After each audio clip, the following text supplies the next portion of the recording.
Now, in the world of cars that probably shouldn't have been built in the first place, this is one of them ones. If you know, you know. 240 horsepower may not seem like a lot to y'all, but in the early 2000s, for a car like this that looks completely unassuming, right? To have as much horsepower, almost as much horsepower as a New Edge Mustang, that was unheard of. Oh, again, this is a hood classic. This is one of the ones, bro.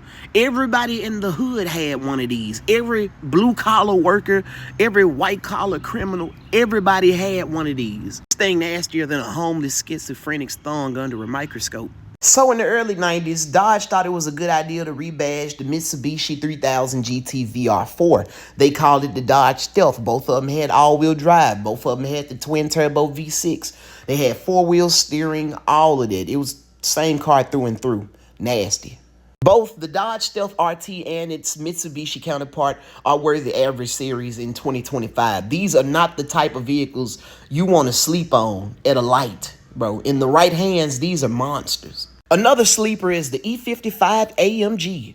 You would look at this and assume it's just every other compressor V6 powered sedan from Mercedes-Benz in the early 2000s. You would be terribly wrong. Until you pop the hood and you'll find an M113K, a twin screw supercharged 5.4 liter dual overhead cam V8, making 469 horsepower and 500 plus pound-feet of torque. There's more kick in this motherfucker than the Diablo sauce at Taco Bell. I'm talking about nastier than your wife's search history. Don't believe me? Go to X videos on her phone and tap history in the corner. This 1990 Celica GT is the epitome of clean. And it got me thinking, like, not only are people missing how things used to be, they miss simplicity. And I think that's why a lot of these cars at the lot aren't selling like they actually could be. Because, let's face it, when you go to the lot, you buying an overcomplicated piece of machinery. Like, you can't change your radio like back in the day. It's just the turn of a knob. No.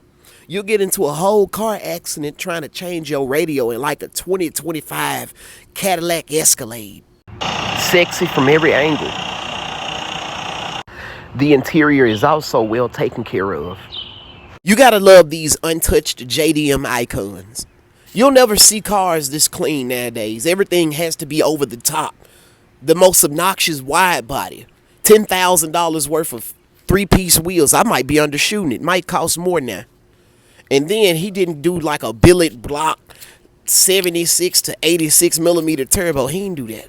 Now, I can already tell what some of y'all was doing the year this car came out. You was probably doing blow at a bathroom of a freaking Slick Rick concert. A lot of y'all think y'all slick. Y'all had Jerry curls and finger waves in high school. I gotta give it a good 10 out of 10 for how clean it is. Dope must have been good in the early 2000s because Ford was like, hold my beer, watch this shit.